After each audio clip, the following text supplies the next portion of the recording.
नमस्कार, आपण पाहत आहे भांडा फूड न्यूज. एका दमात भ्रष्टाचारी कोमात.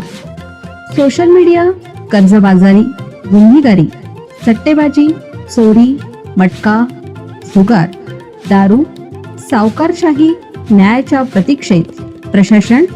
भांडा फूड न्यूज. एका दमात भ्रष्टाचारी कोमात. बंदोबस्तावेळी कार अडवली, दरवाजा उघडताच धक्कादायक प्रकार समोर आला. करवीर पोलिसांनी गोव्यातून आणली जाणारी अवैध विदेशी दारू जप्त केली.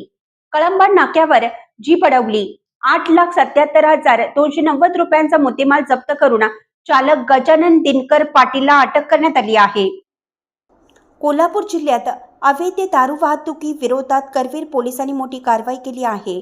पोलिसांनी गोव्यातून बेकायदेशीरपणे विदेशी दारू घेऊन येणाऱ्या एका जीपसह चालकाला ताब्यात घेतला आहे. या कारवाईत विदेशी दारू, वाहन आणि मोबाईल असा एकूण 8,77,290 रुपयांचा मुद्देमाल जप्त करण्यात आला. पोलिसातून मिळालेली माहितीनुसार गोव्यातून मोठ्या प्रमाणात विदेशी दारू कोल्हापूर शहरात विक्रीसाठी आणली जाणार असल्याची गोपनीय माहिती करवीर पोलिसांना मिळाली होती. या माहितीच्या आधारे गुन्हे शोध पथकाने गारगोटी कोल्हापूर मार्गावरील कळंबा नाक्याजवळ सापळा रचून संशयित वाहनाची तपासणी सुरू केली.